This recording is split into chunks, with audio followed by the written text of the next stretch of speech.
बिस्मिल्लाहिर्रहमानिर्रहीम। अस्सलाम वालेकुम नाज़रीन, आप यूट्यूब और फेसबुक चैनल देख रहे हैं। मैं राना उज़ैर हूँ। नाज़रीन, इस वक्त कोयटा से इंतहाई तशवीशनाक तरीन इत्तलात आ रही हैं। वहाँ पर ये दावे किए जा रहे हैं कि जनाब क्रैकडाउन हो रहा है, गिरफ्तारियां हो रही हैं, वाटर कैनिंग का इस्तेमाल किया जा रहा है बलूचिस्तान पुलिस की तरफ से, और बाकायदा तौर पर जो एहतजाज करने वाले लोग हैं उन पर शेलिंग की जा रही है। लेकिन असल वजूहात क्या हैं? वहां पर जनाब जो असल खबर है वो पाकिस्तान का मीडिया भी रिपोर्ट नहीं कर रहा। अब जो मैं आपको खबरें वहां से देने जा रहा हूं, जो असल गेम प्लान है कि आलमी जंग के जो अलार्म है वो बज उठे हैं। आलमी जंग के बटन पर जनाब हाथ लग चुका है और इसराइल की जानिब से इस वक्त का सबसे खौफनाक तरीन हमला जो किया गया है वो बहुत इंपॉर्टेंट है, जिसने इस पूरे खत्ते के अंदर आग लगाकर रख दी है।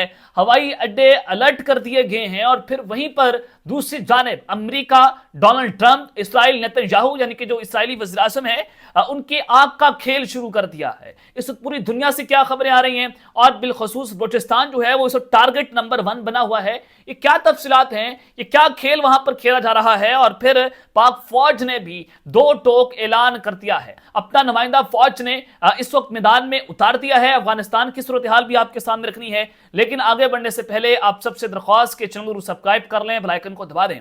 आने वाली तमाम तरह अपडेट्स आपकी खिदमत में बर वक्त पेश होती रहें। नाज़रीन, इस वक्त जो बलूचिस्तान की सूरत हाल है वो अब दोबारा बताया जा रहा है कि आज सुबह तो जो मारंग बलोच हैं उनको गिरफ्तार किया गया। अभी तक उनका अता पता नहीं है कि वो कहां पर हैं, लेकिन वो गिरफ्तार हैं, जो इस वक्त सोशल मीडिया पर खबरें आ रही हैं। लेकिन वो दावा कर रहे थे, वो ये मुतालबा कर रहे थे कि जो जाफर एक्सप्रेस सानिया हुआ है उसमें जो हमारे लोग फौत हुए हैं, शहीद हुए हैं, उनको लवाहिकीन के हवाले किया जाए। अब सवाल मेरा यह बनता है कि डॉक्टर मारिंग बलोच साहिबा काबिल इज्जत होंगी बहुत सारे लोगों के लिए भी, हमारे लिए भी एक खातून के तौर पर बहुत काबिल इज्जत हैं। मेरा सवाल यह है कि जब शनाख्ती कार्ड देकर वहां पर बिलखुसूस एक कौम को टारगेट किया जा रहा था, उनको कत्ल किया जा रहा था, गाड़ियों से उतार कर मारा जा रहा था, और जाफर एक्सप्रेस ट्रेन हादसे में जो बीएलए ने उसको अपनी जो है वो हॉस्टेजेस बनाया लोगों को, तो उसमें कौन कौन लोग मरे, कौन लोग शहीद हुए जो हमारी फोर्सेस से ताल्लुक रखते थे, उनको जनाब बिलखसूस उन्होंने अलग उनके लिए एक हॉस्टेज बनाया, और जो पंजाबी वहां पर थे उनको मारा गया। लेकिन जितने भी वहां पर बलोची थे बताया गया कि उनको वहां से छोड़ दिया गया है। तो लिहाजा ये जो एक लड़ाई खेलने की कोशिश हो रही थी, लिहाजा जो एक साजिश थी कि पंजाबी और बलोची को आपस में लड़वाया जाए, ये दहशतगर्दों का एक मेन मोटिव है कि पाकिस्तान में सुबाइयत की बिना पर आग लगाई जा सके। अब जो एहतजाज करने वाले कह रहे हैं हमारा मुतालबा ये है, आप मुझे बताएं कि जनाब वहां पर कितनी अमवात हुई।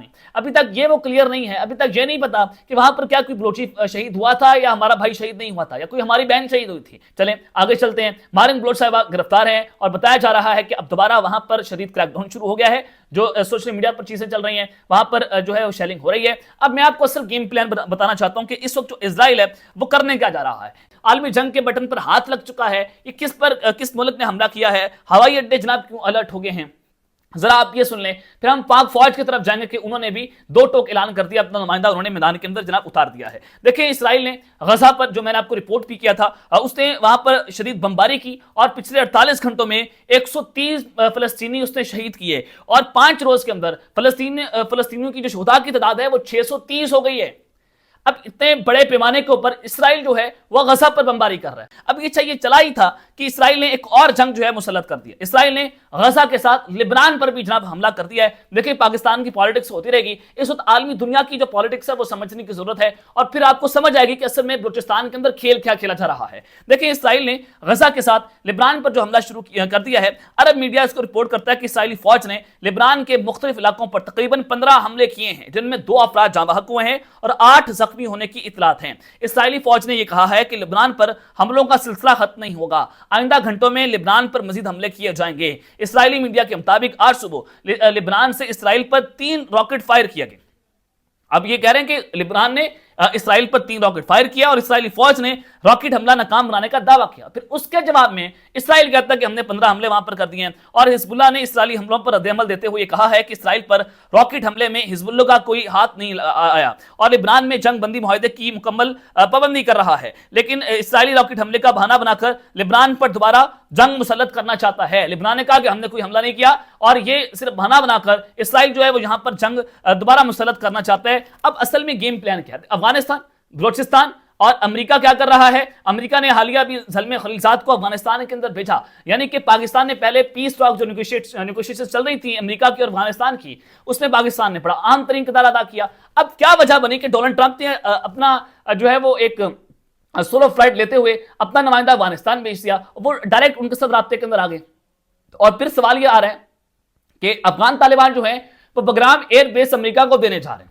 بگرام ایئر بیس پہلے بھی ایسا ہوا تھا کہ کیا ڈالری جنگ جو ہے افغانستان طالبان دوبارہ یہاں پر مسلط کرنا چاہتے ہیں؟ یہ ایک عام سوال ہے، اس پر سمجھنے کی ضرورت ہے کہ کیا بگرام ایئر بیس افغان طالبان امریکہ کو ڈالرز کے عوض جو ہیں وہ بیچنے جا رہے ہیں؟ اور اگر امریکہ اس خطے کے اندر دوبارہ آتا ہے تو اندازہ کریں کہ پاکستان کے خلاف کتنے بڑے لیول پر جا کر ایک نئی جنگ مسلط کرنے کی سازش کی جا رہی ہے، جس میں افغانستان کے اندر جو بلوچستان ہے وہاں پر یہ بی ایل اے اور جو کے پی کے میں ٹی ٹی پی ہے اس کے نیکسس کو آپ جوڑ کر دیکھیں، اور پھر افغانستان کا راستہ پاکستان کے خلاف استعمال ہو رہا ہے اور امریکہ کا یہاں پر آنا، تو آپ ڈاٹ سے ڈاٹس کنیکٹ کریں کہ اس میں جو بلوچستان کے اندر خون کی ہولی کھیلی جا رہی ہے، خیبر پختونخوا میں خون کی ہولیاں کھیلی جا رہی ہیں، آخر اس کے پیچھے کون لوگ ہیں؟ نیتن یاہو، ڈونلڈ ٹرمپ یہ خونخوار جنگ چھیڑنے کی کوشش کر رہے ہیں۔ دیکھیں ٹرمپ کہا جاتا تھا کہ جنگوں کا حامی نہیں ہے، اب اچانک ایسا کیا ہوا کہ ڈونلڈ ٹرمپ نے غزہ کے حوالے سے بات کر دی، یوکرین پر وہ آ گیا، پھر اس نے ایران کو دھمکی دی کہ آپ اپنے نیوکلیئر ایسٹس جو ہیں اس پر سرنڈر کریں، ہمارے سے بات کریں،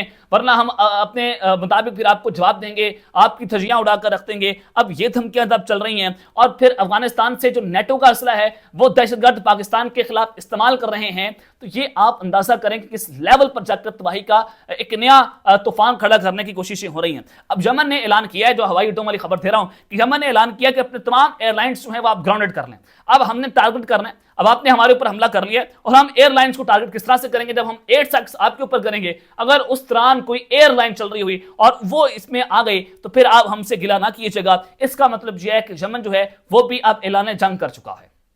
یمن نے کہا کہ پہلے ہم نے کوئی جنگ بندی کا معاہدہ نہیں توڑا، اسرائیل نے بہانہ بنایا، اب ہم آپ کو جواب دیں گے۔ اب سب کی نظریں جو ہیں وہ حزب اللہ کی طرف لگی ہوئی ہیں، اور سینیریو انتہائی خطرناک ہے۔ اب غزہ میں آلریڈی یہ ٹیکس کر رہے ہیں، 630 فلسطینی شہید ہو گئے ہیں، ترکی کی عوام سڑکوں کے اوپر نکلی ہوئی ہے، جناب جو وہاں کے صدر ہیں طیب اردوان، ان کے خلاف، اور آپ دیکھیں کہ مصر کے حالات بھی اچھے نہیں ہیں، لبنان پر اسرائیل حملہ کر چکا ہے، افغانستان میں امریکہ آ رہا ہے۔ جناب یہ آپ کو ایک اور خبر دینا چاہتا ہوں کہ پاکستان کی فوج جو ہے وہ اب میدان میں اتری ہے۔ جناب یہ جو امیر خان متقی ہیں، ان کی پاکستان کے خصوصی نمائندے کے ساتھ ایک اہم ترین ملاقات ہوئی ہے۔ صادق خان صاحب افغانستان کے 3 دورے کے اوپر، اور ان کی وہاں پر ملاقات ہونا، اور افغانستان سے 2 طرفہ تعلقات مزید مضبوط بنانے کے لیے اعلیٰ سطح پر رابطوں پر اتفاق ہوا ہے۔ پاکستان کو سمجھ آئی ہے کہ اس سارے معاملے میں کس طرح سے افغانستان کا کندھا استعمال کر کے پاکستان میں دوبارہ دہشت گردی جو ہے وہ پروان چڑھانے کی کوشش ہو رہی ہے۔ افغانستان یہاں پر ڈالری جنگ کرنے کی کوشش کرنا چاہتا ہے، تو امریکہ بھی جنگ میں کود گیا ہے، وہ نیتن یاہو کی مکمل سپورٹ کے اندر بات کر رہا ہے، وہ یمن میں بمباری کی دھمکیاں دے رہا ہے کہ ہمارے ایئر اسٹرائکس ہم کر سکتے ہیں، اور افغانستان والی ساری صورتحال آپ کو میں نے بتا دی ہے۔ تو اچانک سے کیا چل رہا ہے؟ یہ نیو ورلڈ آرڈر آپ کو سمجھنے کی ضرورت ہے، اور پھر پاکستان کی جو یہ خصوصی نمائندے ہیں وہ بھی افغانستان اس وجہ سے گئے ہیں کہ کچھ نہ کچھ تو گڑبڑ ہے، کچھ نہ کچھ تو یہ عالمی دنیا کے اندر ایک آگ کا کھیل شروع کرنے کی کوشش ہو رہی ہے۔ تو اس وجہ سے اس وقت ریڈ الرٹ ہے بلوچستان میں۔ اللہ تعالیٰ پاکستان کی خیر کرے۔ اس وقت ہماری کوشش یہ ہے کہ ہم قوم کو ایک پیج کے اوپر لے کر آئیں۔ آپ نے پروپیگنڈا کے اندر نہیں آنا۔ دیکھیں سیکورٹی فورسز کے ساتھ ہماری کوئی لڑائی نہیں ہے، آپ یہ کہیں کہ سیکورٹی فورسز نے یہ فائرنگ کر دی، یہ کر دیا، ایسا نہیں ہوتا۔ ریاست جو ہے وہ سینٹیمنٹس کے اوپر نہیں کھیلتی، ریاست ہمیشہ ایکچوئل چیزوں کو دیکھتی ہے، حقیقت پر بات کرتی ہے۔ اور آپ یہ سوشل میڈیا کے اوپر اگر آپ یہ کہیں گے کہ دیکھیں یہاں پر بمباری ہو گئی ہے، یہاں پر یہ ہو گیا ہے، یہ آپ بی ایل اے جو ہے جس طرح سے یہ سازش کر رہے ہیں، آپ نے ان کی سازشوں کے اندر نہیں آنا۔ ایک چیز میں نے آپ کے سامنے رکھ دی ہے۔ اب تک کے لیے اتنا ہی، اپنا خیال رکھیے گا، اور سری لنکا اپنے لازمی ہے رکھنے۔ اللہ نے کے بعد پاکستان زندہ باد۔